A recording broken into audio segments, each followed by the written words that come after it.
friends, how are you? You are watching Fatafat classes and I am Adil Rashid Dawn with you. Friends, today our topic is respiratory system. ठीक है friends, जो पिछला वाला वो video था उसमें हमने क्या डिस्कस किया था, डाइजेस्टिव सिस्टम उसमें हमने डिस्कस किया था।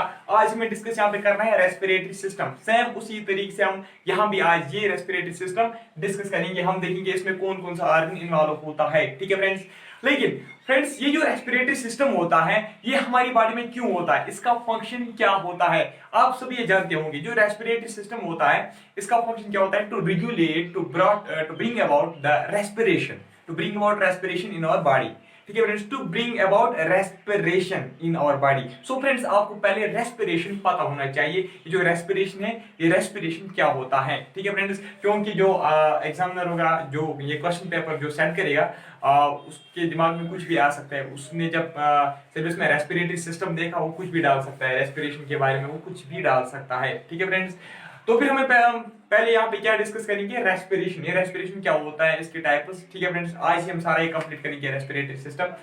सो फ्रेंड्स, अगर आपको डिटेल में रेस्पिरेटरी सिस्टम पढ़ना है तो फिर डिस्क्रिप्शन बॉक्स में आपको बहुत सारे लिंक्स मिलेंगे। ठीक है फ्रेंड्स, रेस्पिरेटरी सिस्टम पे जो मैंने ऑलरेडी 11th वालों को के साथ जो मैंने डिस्कस किया है वो लिंक्स आपको मेरे डिस्क्रिप्शन बॉक्स में मिलेंगे। ठीक है फ्रेंड्स, सो फ्रेंड्स रेस्पिरेशन क्या होता है। Respiration simply means it's the exchange of gases. It's the exchange of gases. It's the exchange of gases between body cells and external environment. यहाँ पे मैंने डेफिनेशन लिखी है फ्रेंड्स, आप इसको नोट कीजिएगा। यहाँ पे मैंने क्या लिखा है, it's a process in organism. यहाँ हम सीधे कह सकते हैं it's a process in which gases are exchanged between body cells and external environment. ठीक है फ्रेंड्स, कौन से गैस एक्सचेंज होते हैं आप सभी जानते होंगे, O2 and CO2 are exchanged. ठीक है friends, O2 and CO2 are exchanged between the body cells and external environment. So friends, ये जो रेस्पिरेशन होता है it's of three types. Respiration जो होता है it's of three types, external respiration, internal respiration and cellular respiration. ठीक है friends, यानी कि ये जो तीन स्टेप्स होते हैं, these are the three steps. ये जो तीन स्टेप्स होते हैं ये कंप्लीट करता है किसका, रेस्पिरेशन को कंप्लीट करते हैं ये थ्री स्टेप्स। पहले एक्सटर्नल रेस्पिरेशन होती है, उसके बाद सेकंड स्टेप इंटरनल रेस्पिरेशन होता है और थर्ड स्टेप जो है वो सेल्यूलर रेस्पिरेशन फिर होती है। ठीक है फ्रेंड्स, जो रेस्पिरेशन है, रेस्पिरेशन के बारे में आप बहुत सारे मतलब डेफिनेशंस देखेंगे, आप बहुत सारे डेफिनेशंस इसके देखेंगे। अगर आप गूगल सर्च करोगे, अपनी बुक सर्च करोगे, ठीक है फ्रेंड्स, आपको बहुत सारे डेफिनेशंस मिलेंगे रेस्पिरेशन के बारे में। ठीक है फ्रेंड्स, बट मैंने ये एक सिंपल निकाली और ये अंडरस्टैंडेबल है। ठीक है फ्रेंड्स, क्या होता है एक्सटर्नल रेस्पिरेशन, अपन पहले एक्सटर्नल रेस्पिरेशन देखेंगे। ठीक है फ्रेंड्स, जो एक्सटर्नल रेस्पिरेशन होता है, एक्सटर्नल रेस्पिरेशन में क्या होता है, it involves breathing process. It involves breathing process. Breathing में क्या होता है, inhalation and exhalation. Breathing process जो होती है, ब्रीदिंग प्रोसेस में बोथ इनहेलेशन एंड एक्सहेलेशन आती है। Inhalation, it involves both inhalation of gases and exhalation of gases. ठीक है friends, inhalation as well as exhalation. यानी कि जो एक्सटर्नल रेस्पिरेशन होता है it involves inhalation and exhalation of gases, that's inhalation of O2। मैं आपको ये अब समझाऊंगा जो O2 और CO2 होता है वो पास कैसे होता है। ठीक है फ्रेंड्स, यानी कि O2 एल्वुलाई से ब्लड में जाएगा, ब्लड में जो CO2 होगा वो वापस कहां आएगा, एल्वुलाई में आएगा और फिर वो एक्सहेल होगा। ठीक है फ्रेंड्स, और जो एल्वुलाई में जो O2 होगा वो ब्लड में जाएगा, ब्लड से फिर उनको कहां, ब्लड उसको फिर कहां सप्लाई करेगा, टिश्यूज को, फिर ब्लड उसको सप्लाई करेगा। ठीक है फ्रेंड्स, O2 को, और CO2 को एक्सहेल करेगा थ्रू दिस रेस्पिरेटरी ट्रैक्ट। ठीक है फ्रेंड्स, देखिए ये एल्वुलाई है। ठीक है फ्रेंड्स, एल्वुलाई है ना ये, यहां पे O2 और CO2 पास कैसे होते हैं, ये हमारा क्वेश्चन है। ठीक है, देखिए फ्रेंड्स, मानो यहां पे ये डीऑक्सीनेटेड ब्लड है। क्या है, डीऑक्सीनेटेड ब्लड। ठीक है, this is deoxygenated blood, DO मैंने यहां पे देखा, डीऑक्सीनेटेड ब्लड। और यहां पे जो है, यहां पे ऑक्सीजन है। ठीक है फ्रेंड्स, ऑक्सीजन में, एल्वुलाई में, यहां पे डीऑक्सीनेटेड ब्लड में CO2 का कंसंट्रेशन हाई होगा, CO2 का कंसंट्रेशन हाई होगा और O2 का कंसंट्रेशन लो होगा, ये आप जानते होंगे। ठीक है फ्रेंड्स, डीऑक्सीनेटेड ब्लड आया, पूछा यहाँ एल्वुलाई के पास, ये इसमें क्या होगा, CO2 के कंसंट्रेशन ज्यादा होगा, O2 का कंसंट्रेशन कम होगा। ठीक है, इसी तरीके से अगर हम एल्वुलाई की बात करेंगे, एल्वुलाई में क्या होगा, O2 का कंसंट्रेशन ज्यादा होगा और CO2 का कंसंट्रेशन कम होगा। ठीक है फ्रेंड्स, यही है ना। नाउ फ्रेंड्स देखिए, यहाँ पे O2 और CO2 पास कैसे होता है। ठीक है फ्रेंड्स, ये CO2 एल्वुलाई में कैसे पूछता है और O2 दिस ब्लड में कैसे पूछता है। ठीक है फ्रेंड्स, यही हमारा क्वेश्चन है।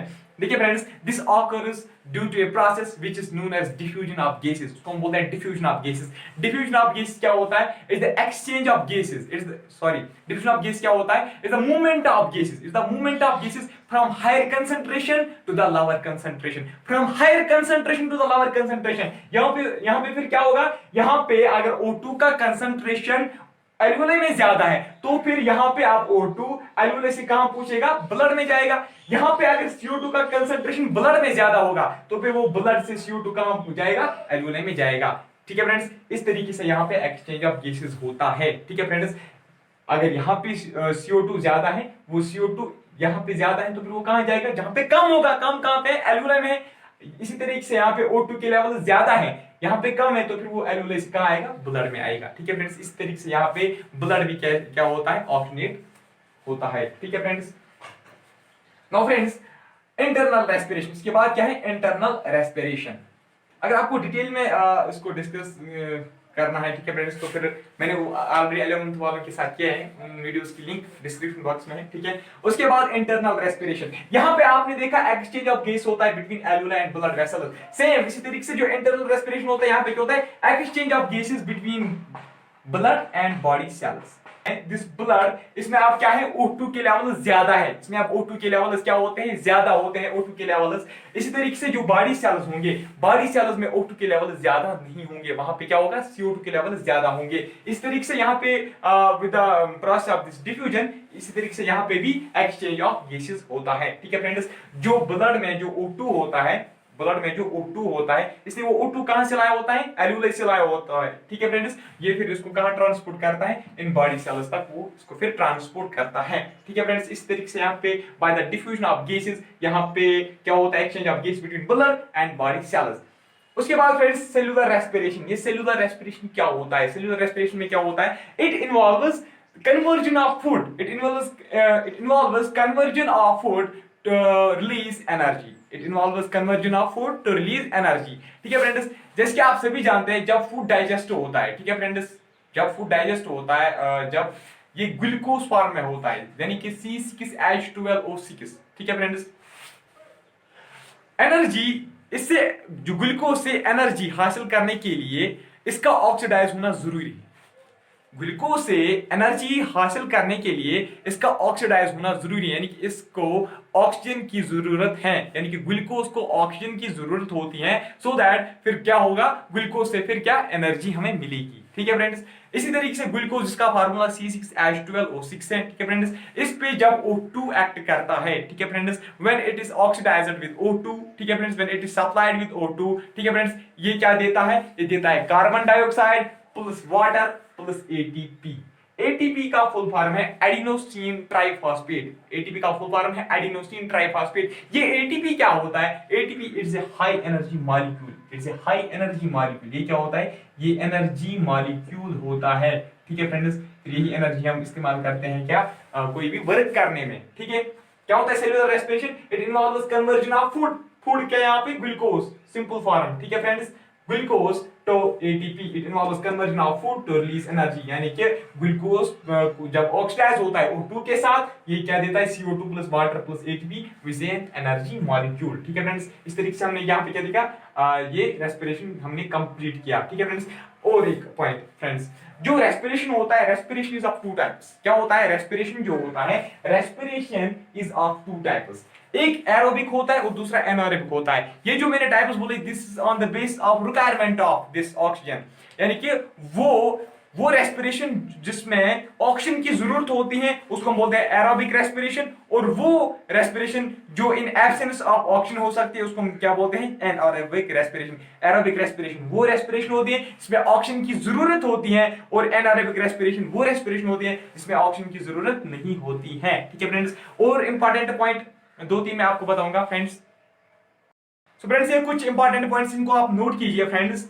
पहला है जो ब्रीदिंग रेट। ब्रीदिंग रेट क्या होते हैं? इसकी डेफिनेशन है friends, breathing rate means number of times a person breathes per minute. Number of times a person breathes per minute, उसको हम क्या बोलते हैं? Breathing rate. क्या उसको हम बोलते हैं? Breathing rate. और दूसरा इंपॉर्टेंट पॉइंट है, on an average adult human being at rest breathes in and out 15 to 18 times per minute, यानी कि हम कहेंगे in other words we can say that that is breathing rate in human beings is 15 to 18 times 15 to 18 times breathing 15 to 18 times per minute है ठीक है friends 15 to 18 times per minute is the breathing rate in human beings ठीक है friends क्या होता है breathing rate number of times a person breathes per minute ठीक है फ्रेंड्स और फिर तीसरा important point breathing is under control of nervous system breathing is under the control of nervous system या हम कहेंगे neural system ठीक है फ्रेंड्स और respiratory system जो होता है that is located in medulla and pons varolai that's located in medulla oblongata and pons varolai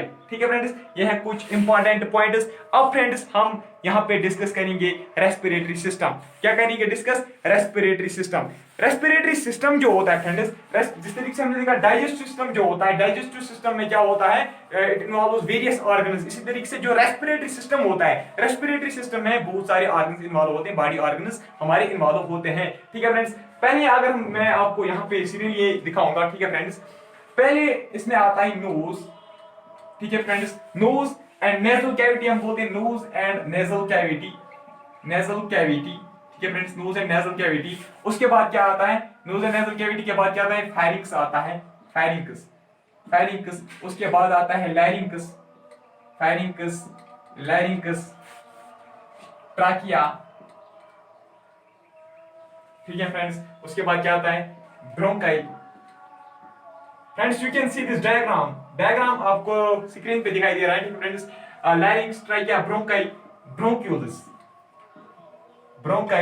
ब्रोंक्यूलस and फिर ये जो एल्यूलाई होते हैं लास्ट पे क्या आते हैं एल्यूलाई जो होते हैं these are the terminating points ये है end points of respiratory system कहां से शुरू होता है नोज एंड नेजल कैविटी से डायग्राम में आप देखो friends nose and nasal cavity से शुरू होता है उसके बाद फेरिंक्स उसके बाद लैरिंक्स उसके बाद trachea bronchi bronchioles and then alveoli ठीक है फ्रेंड्स नाउ फ्रेंड्स मैं आपको यहां पे कुछ अब इंपॉर्टेंट पॉइंट्स इन ये जो इसमें बॉडी पार्ट्स इन्वॉल्व होते हैं रेस्पिरेटरी सिस्टम में अब मैं इनके बारे में आपको थोड़ा सा इंपॉर्टेंट पॉइंट्स कुछ बताऊंगा ठीक है फ्रेंड्स अगर आपको ये भी डिटेल में पढ़ना है उसकी लिंक भी आपको इस वीडियो के डिस्क्रिप्शन बॉक्स में मिलेगी Now friends, ये कुछ important facts about these body parts which are involved in respiratory system. ठीक है फ्रेंड्स आप पहले देखिए nose and nasal cavity. ठीक है फ्रेंड्स यहाँ पे कभी कभार हम क्या लिखते हैं nostril से शुरू होता है कभी हम लिखते हैं nasal cavity से शुरू होता है कभी हम लिखते हैं nose से शुरू होता है कभी ये both involved इसमें होते हैं nose and nasal cavity. ठीक है फ्रेंड्स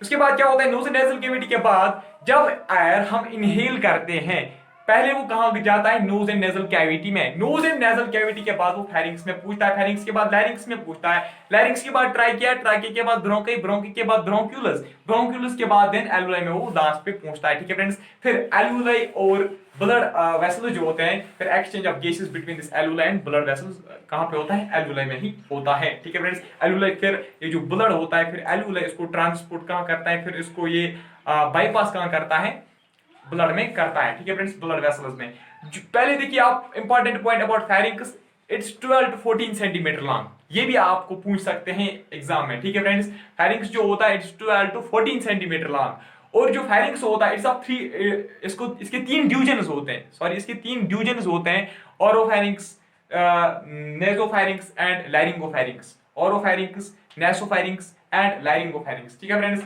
उसके बाद लैरिंक्स जो होता है लैरिंक्स के डायमेंशंस में लिखे यानी कि 5 इसकी लेंथ होती है 5 के नीचे मैंने एल लिखा है 4 सेंटीमीटर इसकी ब्रेड्थ होती है ठीक है फ्रेंड्स और 3 सेंटीमीटर इसकी विड्थ होती है सेंटीमीटर से 5 सेंटीमीटर 4 सेंटीमीटर एंड 3 सेंटीमीटर ठीक है फ्रेंड्स इसके बाद ट्राकिया जो होता है ट्राकिया को हम क्या बोलते हैं ट्राकिया को हम बोलते हैं wind pipe be it's 16 to 20 centimetre long और एक इंपॉर्टेंट पॉइंट जो लैरिंक्स होता है लैरिंक्स को हम बोलते हैं एडम्स एप्पल भी उसको बोलते हैं क्या बोलते हैं उसको एडम्स एप्पल लैरिंक्स को ही हम बोलते हैं एडम्स एप्पल हम किसको बोलते हैं लैरिंक्स को ही हम एडम्स एप्पल बोलते हैं ठीक है फ्रेंड्स उसके बाद कहां जाता है ट्राकिया के बाद ब्रोंकाई में जाता है ब्रोंकाई के बाद ब्रोंक्यूलस में जाता है ब्रोंक्यूलस के बाद एल्वुलाई में जाता है डायग्राम आप देखिए फ्रेंड्स स्क्रीन पे जो आपको डायग्राम है इसमें भी आप देख सकते हो ठीक है जो ट्राकिया होता है ट्राकिया जो होता है 16 to 20 सेंटीमीटर लॉन्ग फ्रेंड्स आप याद रखना ठीक है फ्रेंड्स और इसमें 16 to 20 C shaped incomplete cartilage होते हैं क्या होते हैं 16 to 20 आपको ऑलरेडी याद रहा होगा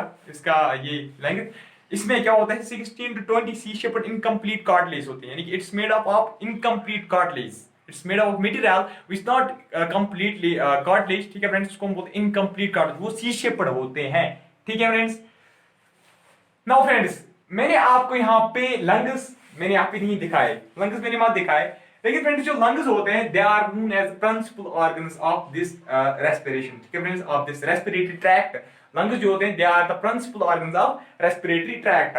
और नाउ फ्रेंड्स, हम कुछ यहाँ पे ये डिस्कस करेंगे, कुछ इंपॉर्टेंट पॉइंट्स मैं आपको फिर से बताऊंगा, इसको आप पहले नोट कीजिएगा।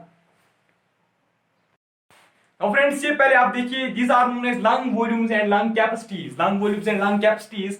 डिस्क्रिप्शन बॉक्स में आपको लिंक मिलेगी, इसमें मैंने अलग एक लेक्चर दिया था 11th वालों के लिए, ठीक है फ्रेंड्स, लेकिन यहाँ पे भी मैं आपको बताऊंगा इंपॉर्टेंट पॉइंट्स के बारे में। अगर आपको डिटेल में पढ़ना है आप वहां जा सकते हो, ठीक है। पहले ही मैंने लिखा है यहाँ पे टाइडल वॉल्यूम, टाइडल वॉल्यूम, ठीक है फ्रेंड्स। टाइडल वॉल्यूम क्या होता है? It's the air passing in and out of lungs during each cycle. क्या होता है? Air passing in and out of lungs during each cycle, इसी को हम क्या बोलते हैं? टाइडल वॉल्यूम, इसी को हम बोलते हैं, ठीक है फ्रेंड्स। टाइडल वॉल्यूम कितना होता है? इसका वैल्यू कितना होता है? 500 ml, 500 ml, यानी कि 500 ml during each cycle, 500 ml air passes in and out of our lungs, ठीक है फ्रेंड्स।